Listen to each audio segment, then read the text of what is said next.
kuanzishwa kwa mradi wa kahawa Mpata.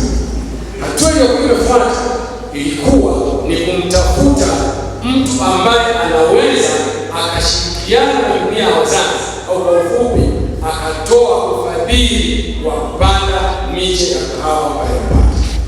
Kwa kushirikiana na ofisi ya katibu mkuu wazazi taifa na wilaya ya Rungwe, tulipata mwezeshaji kwa jina anaitwa Sitecof. Kwa wakulima wa kahawa mtakuwa mnaifahamu kampuni ya Sitecof, ni wanunuzi wa kahawa wa muda mrefu. Chini ya mkurugenzi wake alikuwa anaitwa Yogesh Moyo.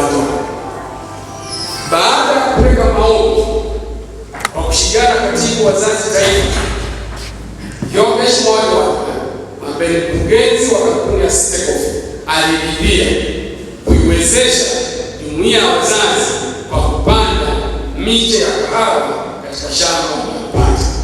Kilichofuata, alifika pale Mpata, akakagua, akapima udongo, akakutana na bodi ya shule, akakutana na jumuiya ya wazazi na baadhi ya viongozi wa kata ya Mpata. Akaahidi mambo yafuatayo, kwamba jambo la kwanza, atapanda miche ya kahawa chini ya 15,000 aliyopata, ikiwemo Bweni na Mabara.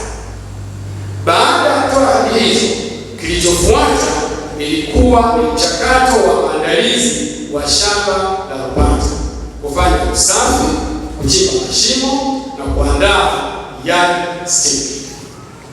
Kazi hizo zilifanywa kwa kushirikiana na jumuiya ya wazazi Mpata, wanafunzi pamoja na umoja wa vijana kutoka kata ya Mpata, idara ndogo kutoka kata ya Mama. Ilipoisha kazi ya kusafisha shamba, ikafuata hatua ya kupima na kuweka yard stick. Bwana Yoge au Sitecof alimtuma mtaalamu anayeitwa Mary Mwaisaka ili aweke kambi mahali pale, ashirikiane na jumuiya ya wazazi pamoja na kazi iliyokuwepo pale kwa ajili ya kupima na kupanda miche ya kahawa. Niwapongeze sana jumuiya ya vijana kata ya Mpata, wazazi kata ya Mpata, wanafunzi wa Mpata Secondary School kwa kujitoa kufanya kazi za kusafisha shamba, kutafuta mambo ya asili, kupima na kuchimba mashimo.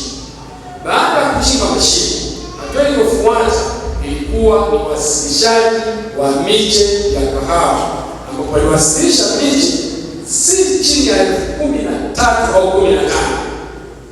Iliwasili pale Mpata ikitoka katika kitabu cha uzalishaji wa miche bora ambacho kipo Iyunga kwenye ofisi za Sitecof. Kilichofuata baada ya hapo ilikuwa ni upandaji wa miche aina ya compact na aina nyingine ya miche inaitwa Pakalama. Yeye kwa maoni yake, nani katibu wenu alikuwa kwenye msafara huo? Tupo kwenye zoezi la kuhamasisha ulipiaji wa ada.